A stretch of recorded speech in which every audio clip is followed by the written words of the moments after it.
Welcome everyone, and welcome to the People's Summit. My name is Anna Baggio and I'm with the Wildlands League. And this is Decades in the Making is our first session of speakers.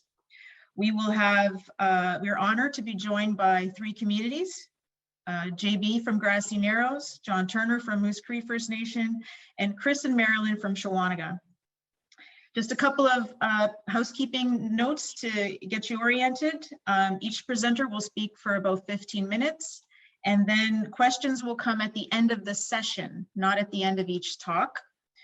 We do have a receiver. Her name is Katie Cree today, and she's from the Wilderness Committee. She's one of the co-hosts of the summit, and she is the Ontario campaigner for Wilderness Committee.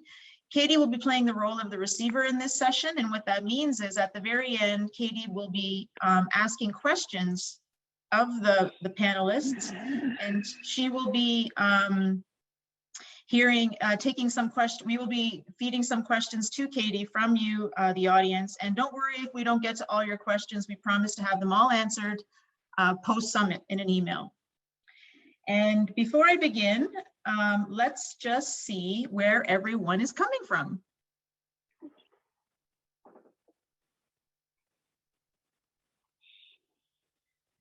So, wonderful. East York, Tennessee, Port Colborne, Ontario. Wonderful. Montreal, Muskoka. Thank you, everyone. So I'm going to, we're going to move right into our first speaker, which is JB, coming to us from Kenora. He'll be speaking about their Indigenous sovereignty and protected area. And I won't even try to pronounce Grassy Narrows in the Oji Cree or Ojibwe. I'll leave that to JB to show us how to do that. So take it away, JB.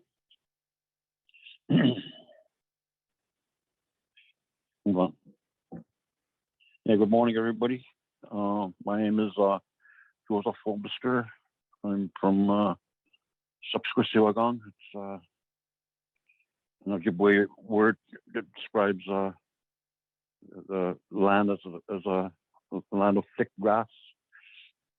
I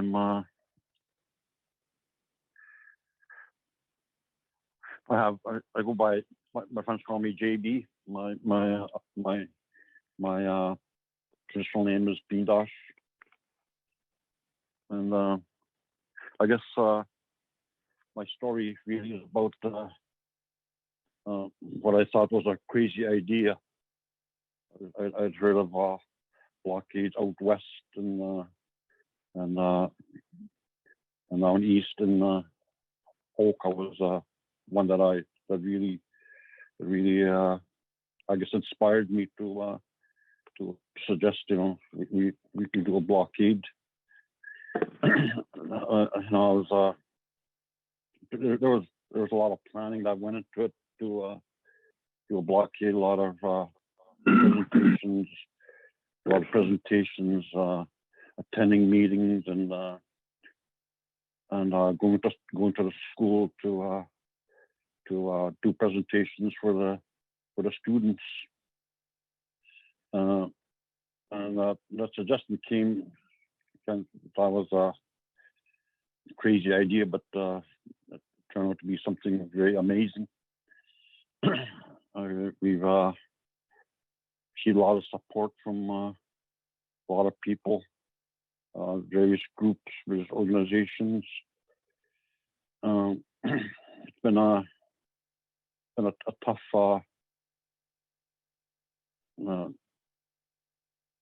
I guess organizing was pretty tough, and our blockade didn't happen overnight. It took a lot of planning, like years, a couple of years. We planned to do a blockade in July of 2002.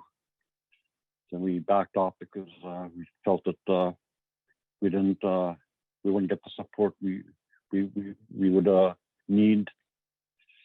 So we backed off, but in 2000, December of December, we started to prepare to blockade, and we selected December 2 would be the starting date. So we cleared an area, prepare for our people to join, and there was also communications with police, OPP in Kenora, to get an advance warning that we plan to blockade. And I guess we were fortunate enough that I had friends in the upper ranks in the OPP, and I asked them to do their job, and not to come around and arresting people. So that the police did get involved initially at the start. They came to do an assessment of the blockade and who were there, and at the time it was just Grassy people, mostly children from the school, and we had some young officers try to stir the pot, try to provoke us into getting rowdy, but we didn't take the bait. And I was being harassed quietly, and out of witnesses, view of witnesses. I got stopped from while driving home from the blockade. I got stopped and I was asked a lot of questions. Well, like was all there? Was going to be, and but prior to that, I was told by the sergeant who was told to monitor the situation in Grassy, and the sergeant told me to let him know if I needed anything. Or so it worked out that way, and I guess a challenging part for us was convincing our leaders to support us. It took a long time. It took several weeks, a couple of months, and when they did start to support, we asked the chief and council to organize a treaty-wide action, calling for support. We had 15 chiefs come to support us, but mostly it was mostly just talk. They never really fully supported us. There's a lot of fancy speeches, a lot of powerful speeches, and that really didn't turn out very well. We had offers of money to fund visitors and supporters, and provide food for the blockaders. The first day was really, I guess, it was kind of scary. Didn't even know what to expect, but it turned out to be okay. And recently we've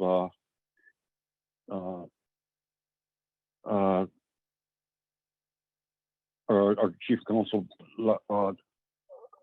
they made a land declaration banning all commercial industry from coming onto our land, and the people of Grassy fully support the blockade. at first there was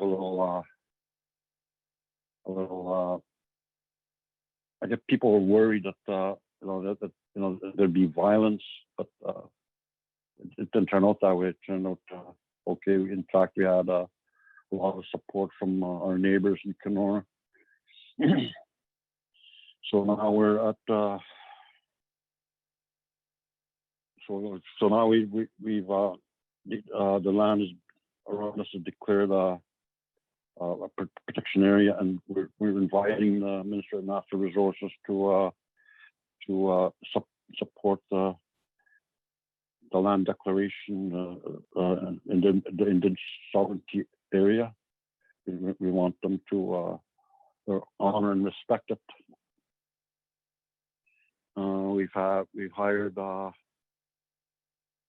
young people to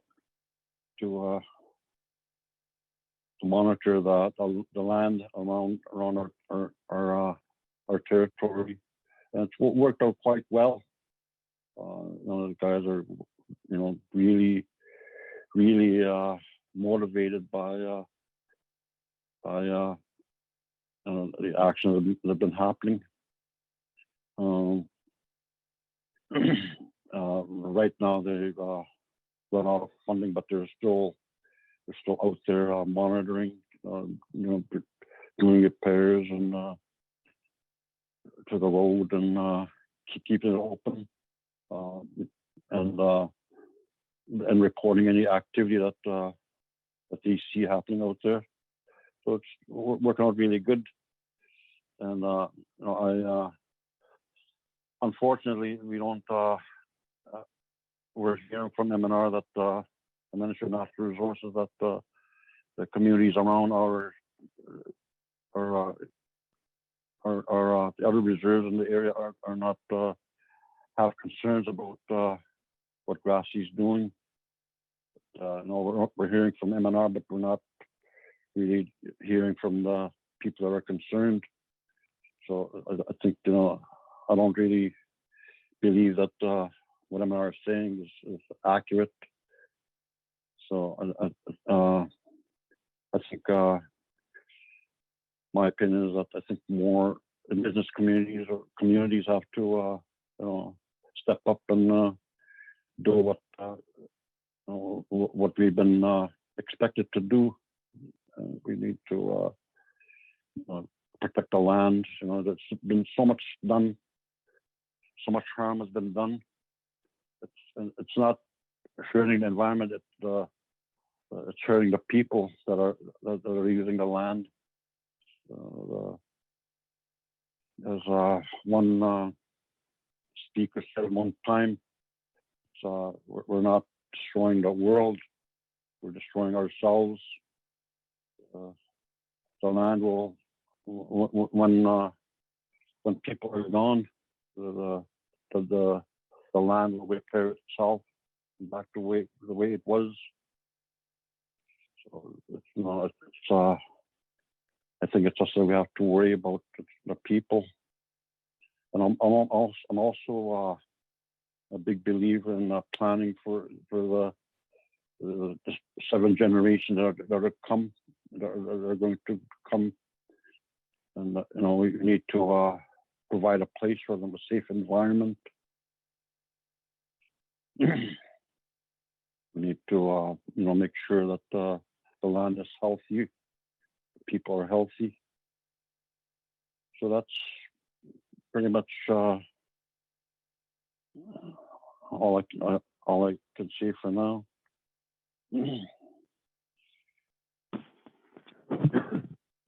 Thank you, JB. That's wonderful. And thank you for sharing your story. It's really important that people hear from you directly and hear from all the communities directly. And so many of your themes resonated with, I know, what other people have been experiencing in Ontario. So thank you for that. Can I also add something else? Sure, go ahead. We've through our action, we've seen a lot of success. We've been able to force Asubpeeschoseewagong to close down their mill in Kenora, and that's through our actions that they decide that they have to shut the mill down and move on somewhere else. And we've taken court action. We went all the way to the Supreme Court, only to lose it in the end. But we're fighting, and the people in Grassy fully support what we're doing. It's the people that we're fighting for now. They decide they want the land protected. So that's all I want to add. Thank you, JB. And thank you for the invitation. And thank you for the invitation to participate. You're very welcome. I'm so glad you could join. And I loved hearing your voice by phone. So I hope everyone else did as well. And I'll just say that I do really appreciate the principle of planning for the next 7 generations. I've heard that before from many communities, and it's very powerful when you think about, you can't just plan for your kids and their kids. You've got to plan for so many beyond that. So thank you for that, and thank you for taking care of your lands, and hopefully we can all help you see your vision come true. Thank you, JB. Our next speaker is John Turner from Moose Cree. And Moose Cree First Nation is located in northeastern Ontario, in case people aren't familiar with Moose Cree.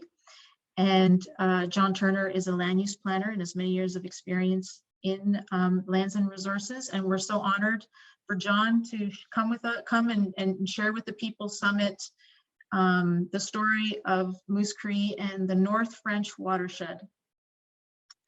So John, take it away. Okay. Yes. Good morning, everyone. I'm speaking to you from Moose Factory, Ontario. I'm at Moose Cree First Nation. I'm the land use plan coordinator. Working on a land use plan for the community. I've also been assigned the task of working on this protected area.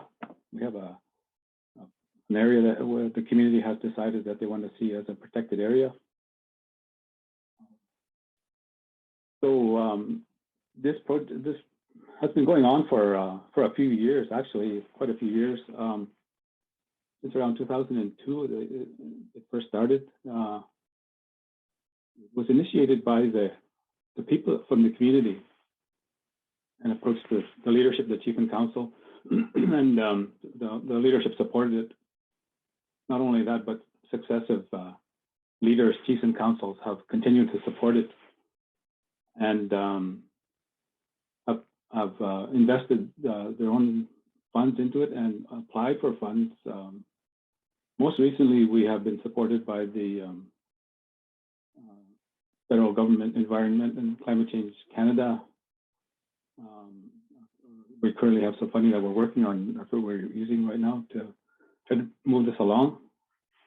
We're encouraged by some of the targets that are being set by the federal government to set aside areas for protected areas, and especially the interest in Indigenous protected and conserved areas.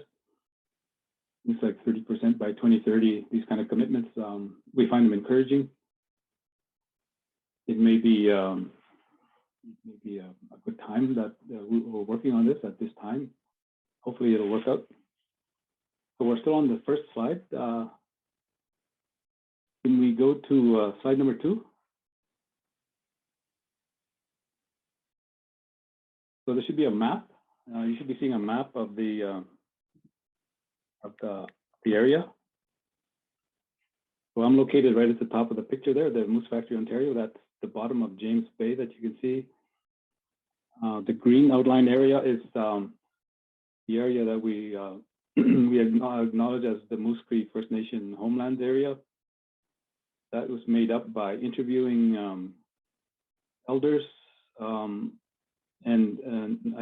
getting them to identify their individual family hunting areas prior to the provincial trapline system. So this goes back to the period of around the 1940s. There's about 60 family groups that are represented by this map, which makes up what is now presently known as Moose Cree First Nation. The homelands covers an area of approximately 60,000 square kilometers. The dark area, the red area there is the watershed, the North French River watershed, which is what we want to make that into a protected area.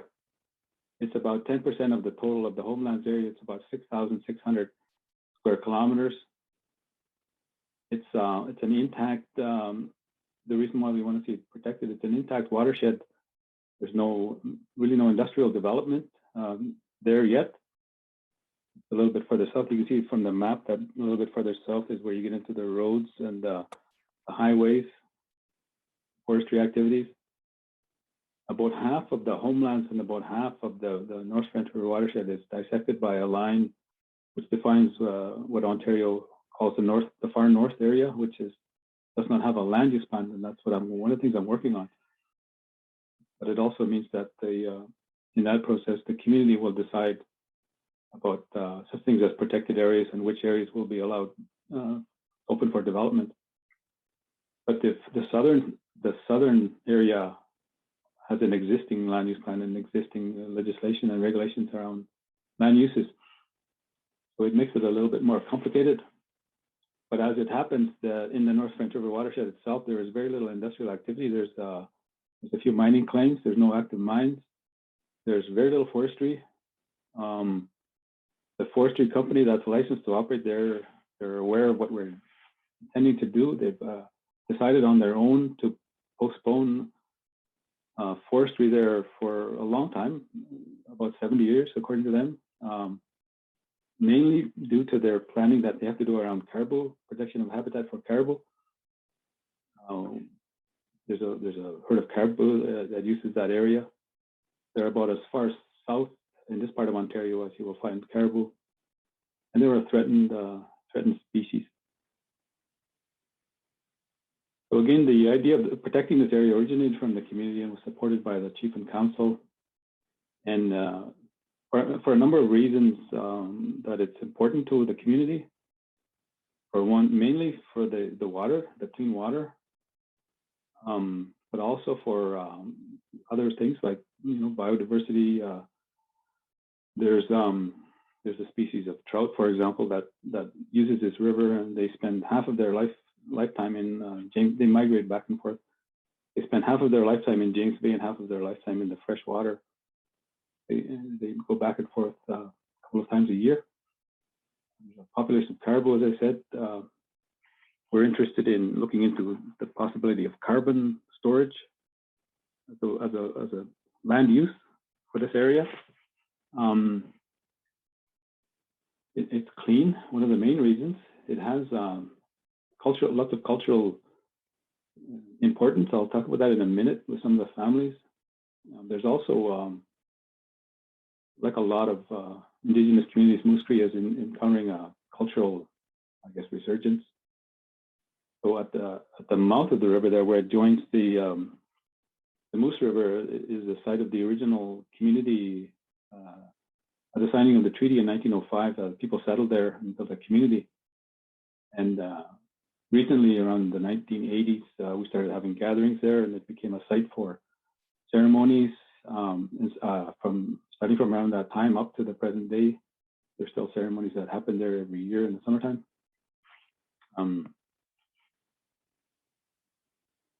So maybe we can move to the next slide, slide 3. There should be 2 images. One is a satellite image, and the other is an aerial photo. It shows the difference in the color of the water. You can see that the North French River water is the dark water that flows into the larger river, the Moose River. The Moose River it's got a lot of sediment. It's muddier. Apparently, it's partially normal. It's normal that North French River comes from a lot of gravel bottom, and the main river comes through an area called the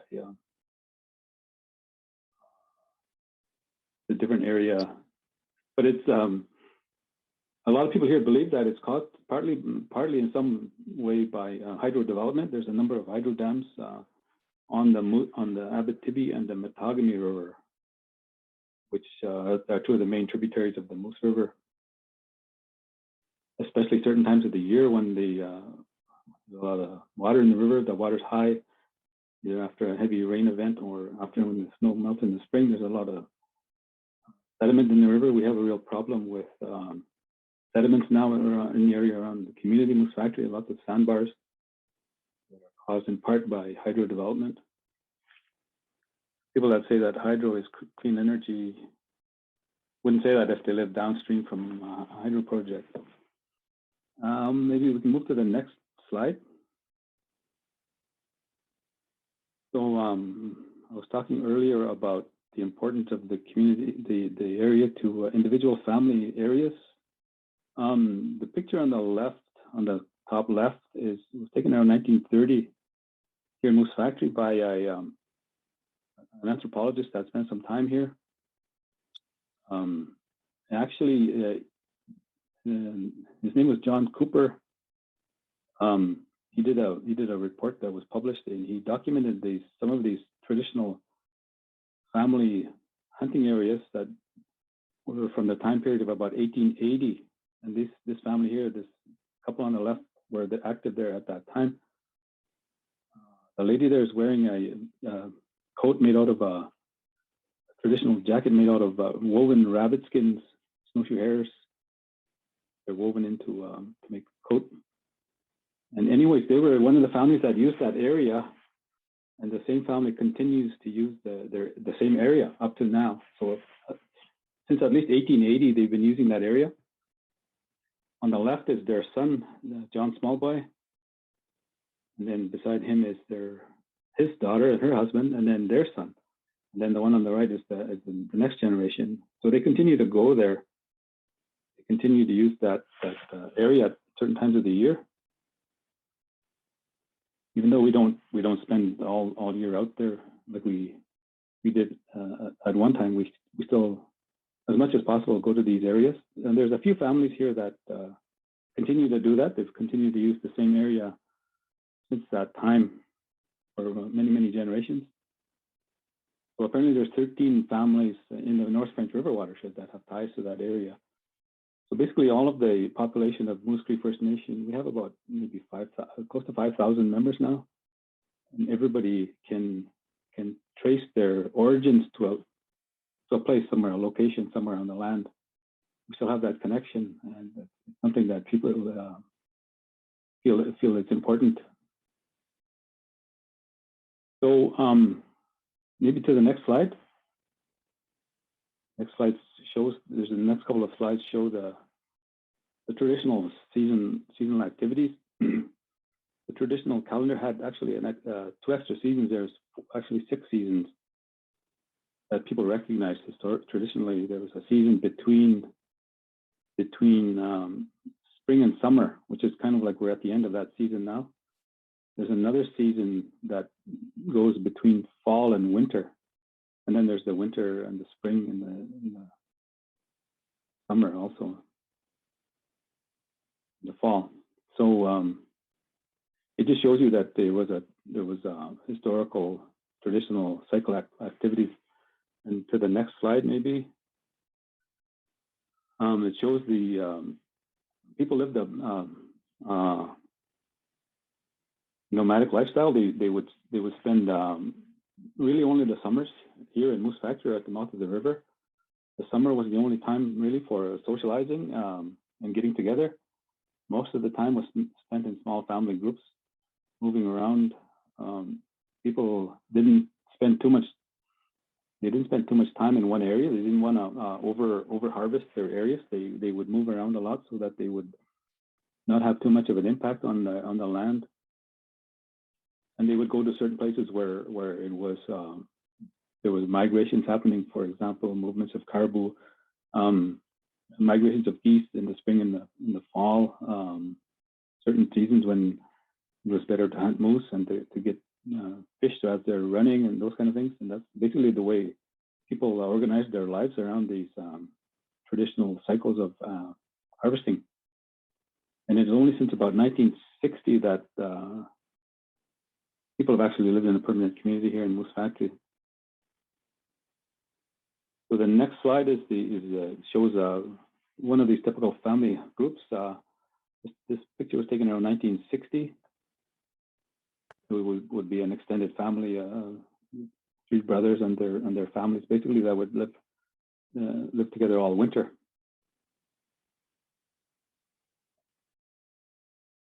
The next slide shows a little bit of the landscape. The North French River, it's interesting in some ways because it comes over the edge of the Canadian Shield. There's a drop in the elevation of about 800 feet from the origins to the end of the river where it joins the Moose River. Quite a large drop in the elevation. It makes lots of waterfalls and rapids. About the lower 70 or 80 kilometers of the river are what's called the Hudson Bay lowlands. It's very flat. But it changes, it drops. In one area there, the drop is about 500 feet. It's a waterfall. So this is an example, the picture of one of them. Part of this process, a canoe trip was made down there a few years ago to take pictures and to have some information about biodiversity and stuff like that. And the next picture is the last picture. It shows you what the river looks like on the lower reaches as it's getting close to the where it joins with the Moose River.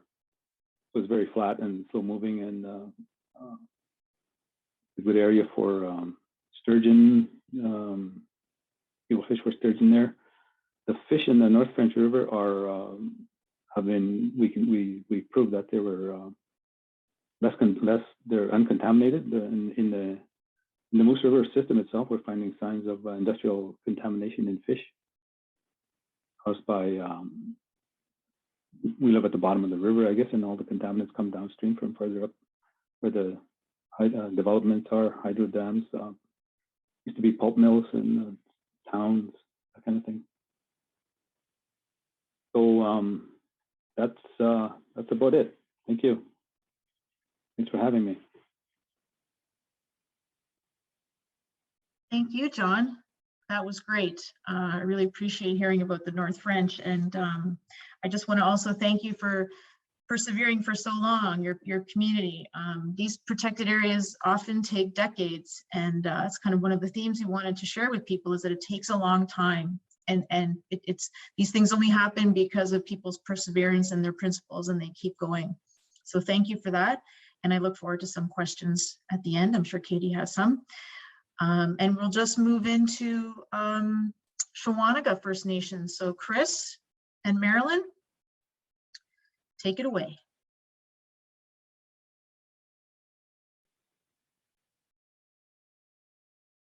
All right. So first of all, I just want to start off by saying thank you for the invitation to speak here today. So Shawanaga First Nation is the recipient of Target 1 Challenge funding from Environment and Climate Change Canada to establish an Indigenous protected and conserved area on Shawanaga Island. The project is funded for 4 years, and we are in year 3 of our 4-year program. So Shawanaga First Nation is leading the project, but we are getting support from a Guelph-based consulting firm, Shared Value Solutions. We have also formed what we refer to as a working group with local environmental groups and neighboring communities. So as you see there, Georgian Bay Biosphere, Georgian Bay Land Trust, Georgian Bay Forever, Township of Archipelago, and the Point of Barrel Islanders Association.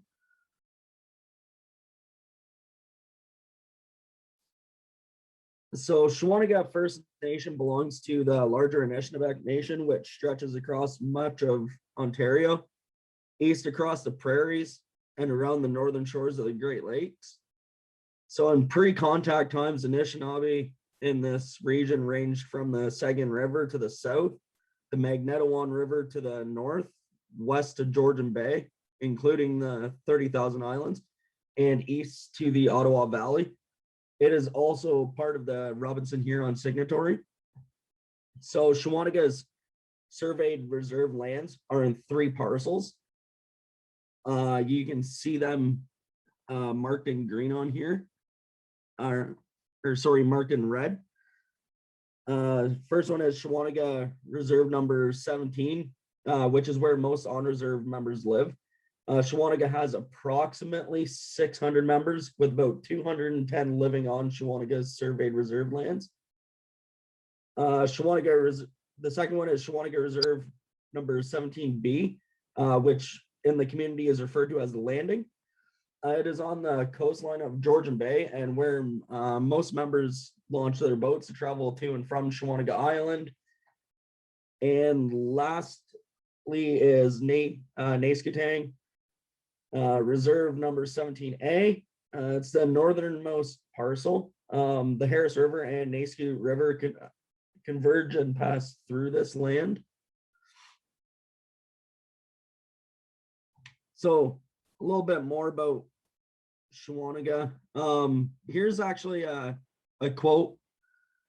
As stated in the Shawanaga First Nation Constitution as part of the principles of Anishinaabe nationhood, as we have in the past, so do we now, and must continue into the future to exercise these rights and fulfill the responsibilities and obligations for the land upon which we were placed, for Aboriginal rights, and for Anishinaabe way of life.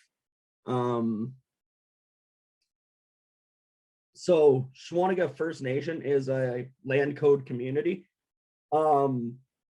We have a species at risk team in our lands department as well, that monitors bats, reptiles, and mammals. We also have a species at risk, or lake sturgeon project, as well as a fish hatchery to help boost walleye populations within Georgian Bay. So Shawanaga Island is located on the eastern side of Georgian Bay, north of Parry Sound.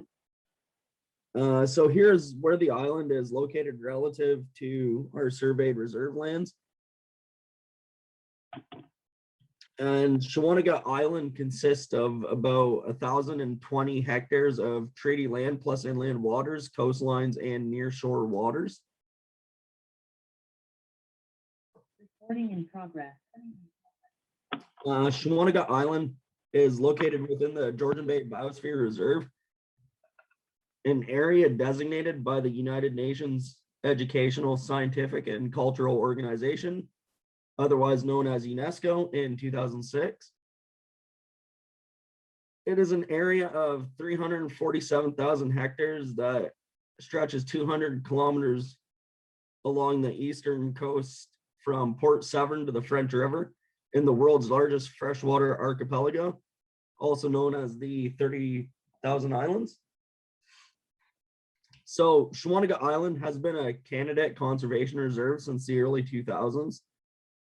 There's an old growth white pine forest on the island that is unique because of the history of logging in this area.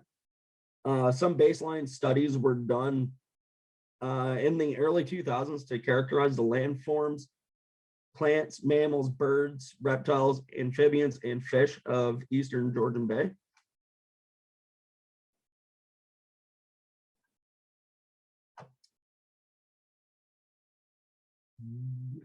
Here. So here's another quote that we have. Lands and waters where indigenous, like this is the definition of an IPCA. So lands and waters where indigenous governments have the primary role in protecting and conserving ecosystems through indigenous laws, governance, and knowledge systems. So this quote actually came out of the Indigenous Circle of Experts. We Rise Together report.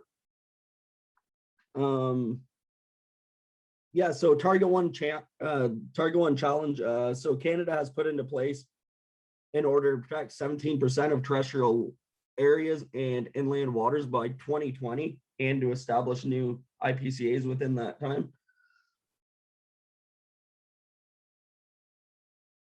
So what is the significance for Shawanaga First Nation to have an IPCA on Shawanaga Island?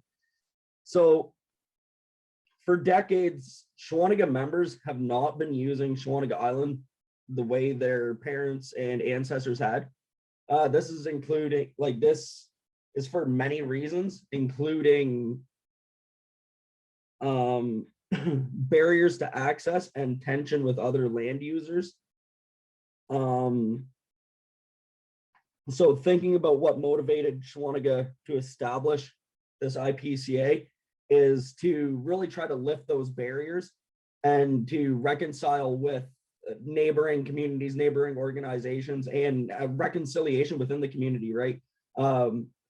Within the IPCA, we really want to promote use of the island, right? But in a sustainable fashion. So obviously no over harvesting, that sort of thing. So creating an IPCA can help Shawanaga remove those barriers. Members can reconnect with the island, steward the lands and waters guided by Anishinaabe values, and build understanding of Anishinaabe knowledge systems, culture, and language among Indigenous and non-Indigenous peoples.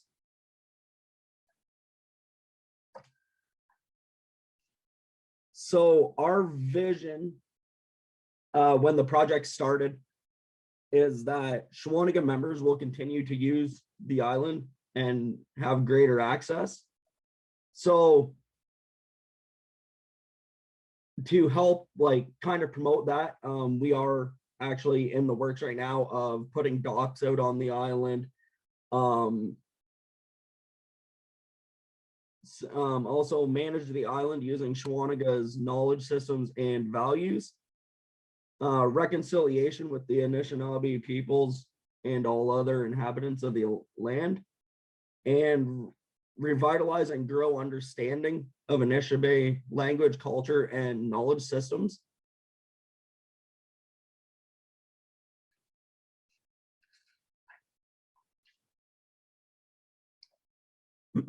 So where are we here? So creating the IPCA is a Shawanaga or a community-led process. So as you see, Shawanaga members, with the Shawanaga members, we've held community meetings, conducted traditional knowledge studies. We constantly have ongoing communications, knowledge holder and youth interviews, and we've also conducted land use studies or land use surveys, sorry. That wasn't only within the community, but that was also within the neighboring communities. Just trying to get an idea of the bigger picture of how the island has been used traditionally, how it's still being used, and how we can help promote the use and, again, keep it sustainable, right? Also with chief and council, interviews, ongoing communications through quarterly reports and presentations, and land staff. So it all kind of goes back into the vision and the management plan. Where are we here? So since the project began, we've hosted an opening ceremony in October 2019. Elders from Shawanaga led a ceremony on the island, followed by a feast on the mainland and speakers. Many partners attended this. Strategic planning workshop was held with land staff.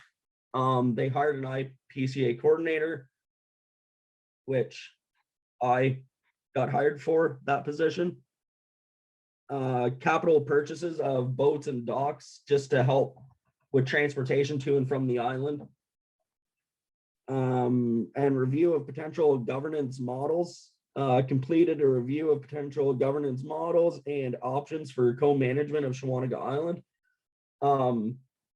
that's still kind of in the works, just due to jurisdictional issues, as well as the former conservation reserve that they were trying to write a plan up, or like a plan that was, I guess, being developed at one time, like I said earlier, in the early 2000s. So there's a few things to sort out yet with that.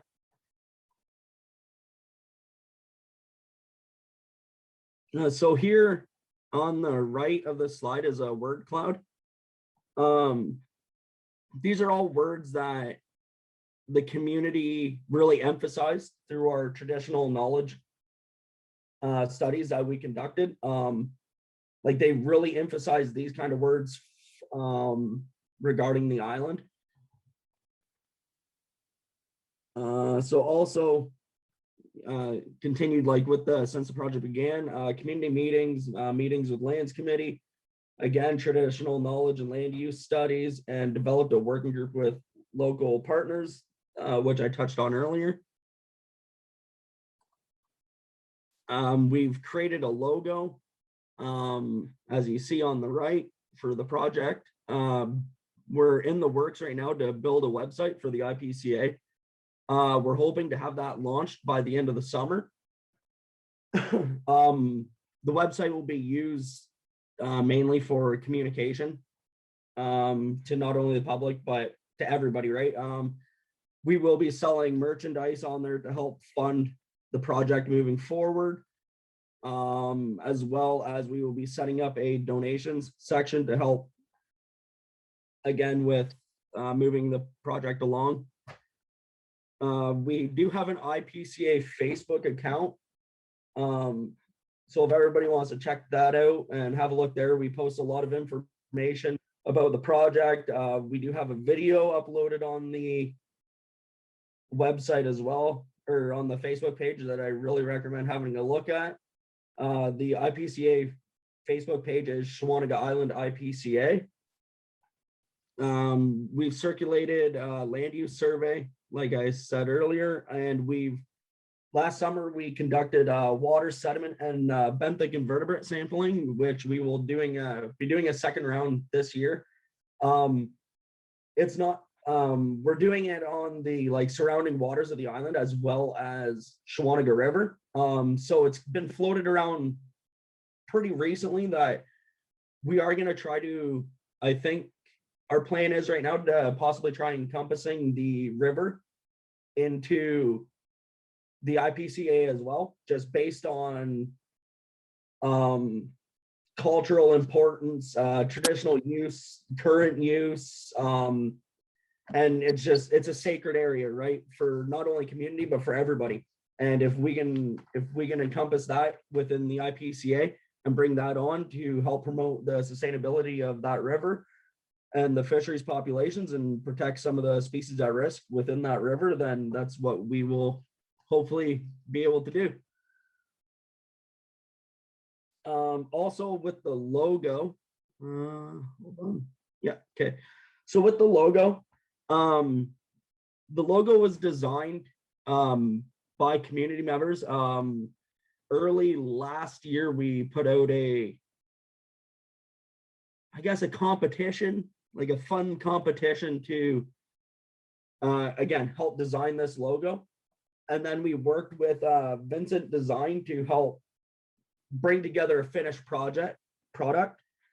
So the logo the logo was inspired by community feedback through knowledge holder interviews as well. So within the logo, if you have a look there, the logo, the 7 grandfather teachings of humility, honesty, respect, bravery, wisdom, truth, and love are represented by the 7 branches on the tree, the 7 roots, and the 7 points on the deer's antlers. The logo also includes representation of the clan systems. Shawanaga will use the teachings and roles and responsibilities from the clans to manage Shawanaga Island.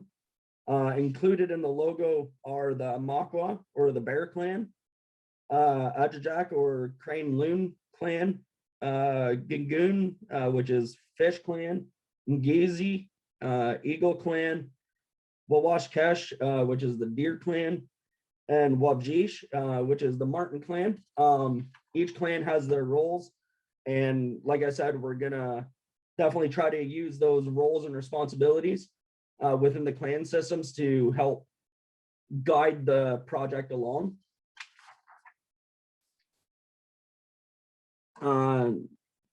Yeah, so some of the challenges and successes that we've had along the way. So we had to adapt our plans for community engagement in light of COVID-19. Sometimes it's hard to reach everyone in the community because of lack of access to a computer or not wanting to communicate online. So we had to postpone a lot of our fieldwork plans last year that we will be picking up this year. So some of the field work we'll be doing is ecological land classification of the island. Again, we'll be moving on with the water sampling.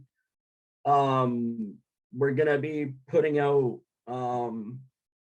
washrooms out onto the island, just to kind of help promote the cleanliness, right? And we're looking at putting in campgrounds, or like campsites, but we're trying, like, as part of like an ecotourism aspect of the project. Again, we won't know where or how many campsites we're going to be able to put in until the ELC work is finished with the ground truthing. So yeah, on the bright side though, we've been able to make a lot of progress with forward planning in COVID. So that has been a success. We have been working on engaging the province of Ontario throughout the process of creating the IPCA and the management plan so far. This has proved difficult again due to the COVID pandemic that we're all facing. And the district office here has also had a turnover in staff. So that's kind of affected communications as well. Chris, can I just jump in and let you know that we do want to also hear from Marilyn, and the time is ticking. So do you mind just helping us get to? Yeah, I'm like 30 seconds and I'm done. Great, thank you. So we're not using the term crown land with this project, though the project we are trying to share a deeper understanding of Shawanaga in the area with our neighbors who consider this crown land. We want to share about Shawanaga's relationship to the land, to Georgian Bay, and about our own jurisdiction. We have had success forming new and stronger relationships with our neighbors. Conversations that start around the IPCA are creating opportunities for collaboration outside of this project as well. We are working to building a new framework for Indigenous-led conservation that I can't really share too much about right now, as we're in early stages.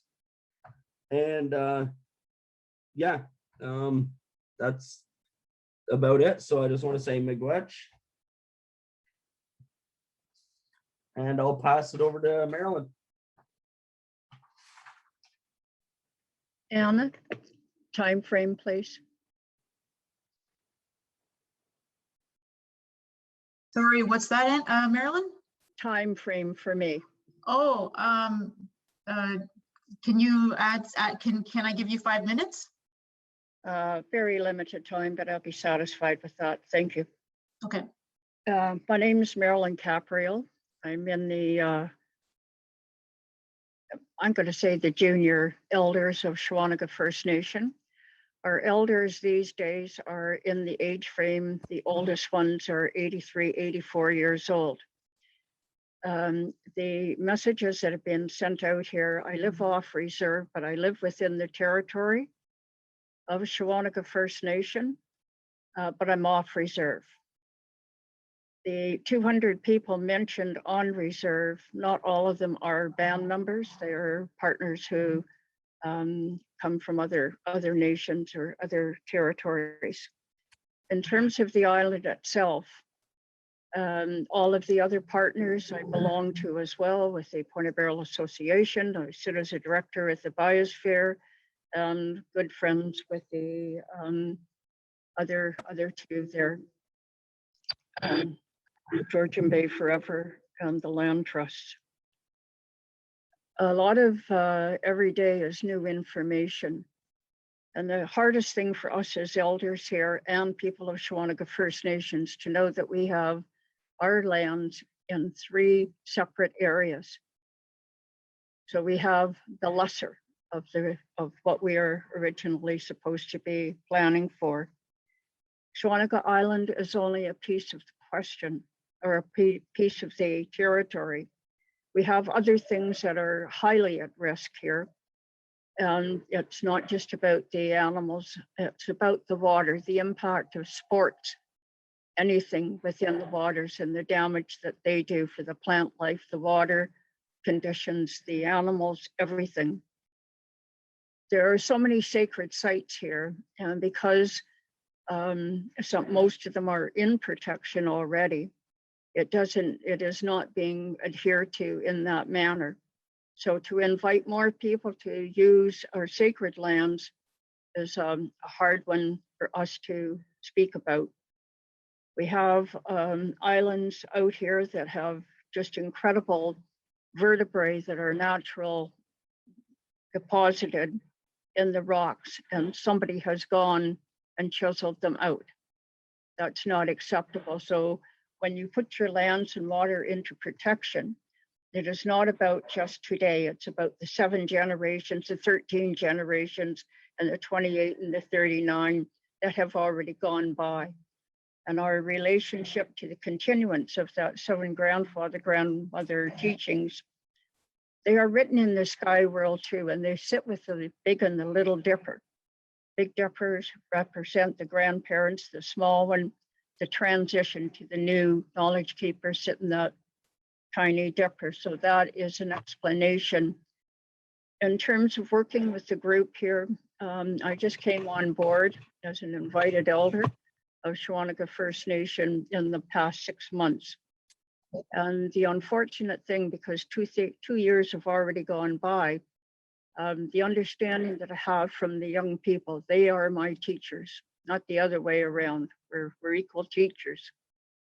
So it has occurred that the working team are not all familiar with the process of speaking to the spirits of the land and the water. We have now identified that. We've taken care of it through working bundles with tobacco, sage, sweetgrass, and cedar, and the understanding. The tobacco is the us. So I've asked the teams as they go out for their work with the turtles, the species, and also when they get on those boats to travel on Gaming, to put that tobacco down. Maybe they don't know the language, but they are working with the risk species. And that is everything. It's not just the animals, it's the water, the land, the trees, the air that we talk about. However, moving forward into the 3rd year is a very sacred time with our understanding and relationship and responsibility. The 3rd year is the Western Door.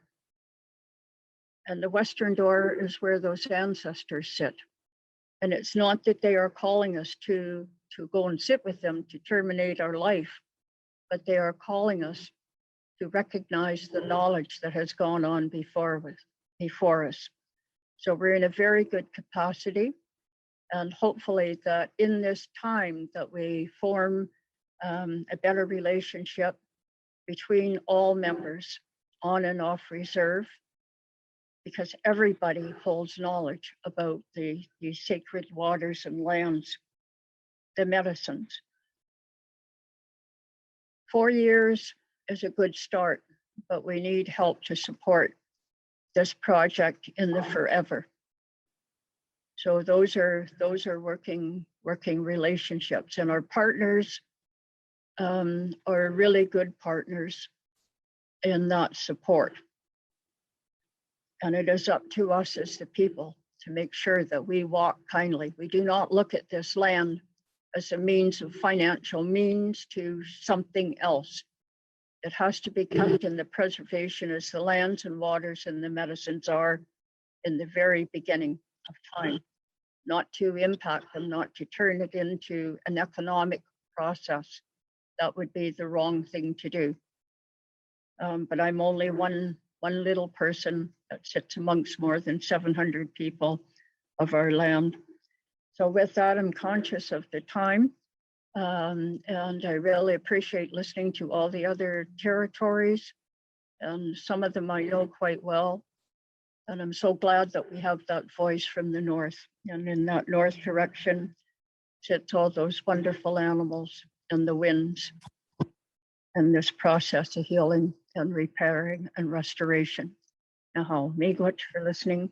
And I look forward to the rest of this day and the rest of the next few days that follow. Thank you, Marilyn. That was lovely. Katie, we have a few minutes for questions. The session wraps up at noon, but we have a few minutes. So Katie, can I hand it over to you? Sure, definitely. So we have about 12 minutes. Am I right about that? Just to, okay. Yeah. So miigwech to all of our speakers for sharing your work and your knowledge. And I think for me, especially your process. And it's truly inspiring and also I think interesting to note the different, the different sort of places you are in your process from the different nations. So there are a few questions that have come up in our chat. But first, I think I'll ask my question because I get to make that decision.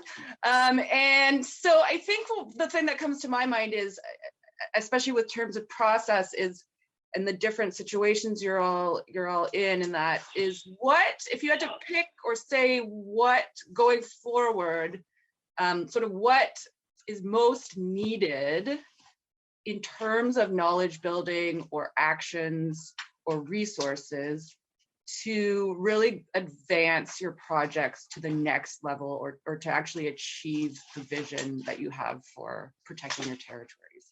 So I'm throwing that to everyone.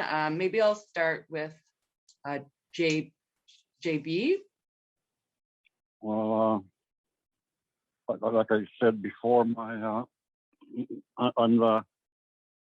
the leader of the lead negotiator for the team, and I have 4 young people working under me, and the big challenge right now is getting funding for them. And they love their work. They love being out on the land. You know, they right now they're doing it voluntarily. That's to me, that's a good sign that and these guys are loyal and they're willing to work. So that for us, it's funding, and also we need more cooperation from our neighbors, from our neighboring First Nations. That's been a challenge. I guess it's our job to spread our message to other First Nations that we have a duty to protect the land. All of us. That's what I can say. Thanks, JB. And I'll pass it over to John. I guess the thing I have to say would be the provincial government needs to step up or come to the table. Where seems to be some reluctance or lack of not getting direction or not because the federal government maybe can make these commitments to protected areas, but it's the provinces that actually have the local jurisdiction to make those kind of decisions. And so it's there's no federal or even provincial regulatory kind of way or framework to do that. You have to kind of use whatever you can find within the provincial regulations, and it doesn't always fit with what we're trying to do. And I think they need to find a way to resolve that, or it's just going to be a lot of nice talk without any real results coming out of it. Hopefully we'll be able to do that. Thanks. Thanks, John. Yeah, and I'll pass it over to Chris and Marilyn. Yeah, so I think John brought up a good point there. About like Ontario definitely coming to the table. That has definitely been a challenge, but also I think in order for these projects to move forward, the project teams just continue listening to your communities, continue taking their feedback and where they would like to see the direction, right? Because at the end of the day, that's a big thing that matters too, right? Is the community. And like with our project, we definitely want to keep it community driven. So, yeah, I don't know. Do you have anything to add, Marilyn? Sure do. For myself and speaking with some of the elders and younger people who are either on reserve or off, the thing that we recognize, or not the thing, the recognition is this. When we as Anishinaabe people have funding, there is never long enough because it doesn't fit within our mandate. And our mandate comes from the Creator. For us as women teachers, we acknowledge the turtle. And oh, you get down now. And right now I'm acknowledging my kitty, my helper. On the back of the turtle is our calendar. And in that calendar, she carries on her shell the 13 moon cycle of how we have governance. And around that shell are the 28 sections. The 28 sections represent the flow of one Jesus to the next Nokomis Jesus. And what happens in that framework within that one moon phase tells us about the original instructions for our territories and lands, the animals, the little flyers. We know that, you know, for instance, right now, the fawns are born. And if we needed to have a four-legged to feed our elders and babies and communities, we wait until we see that firefly. And that's Creator's voice in saying, it is all right to harvest one male, one protector, but only one. So all these things that we look at are in balance with each other. It is us that have walked away. So when we relearn and we revisit, and my thinking and the funding to have a good cultural care relationship for this two-eyed seeing, this two levels of balance, should reflect on 13 moon cycle, 13 years.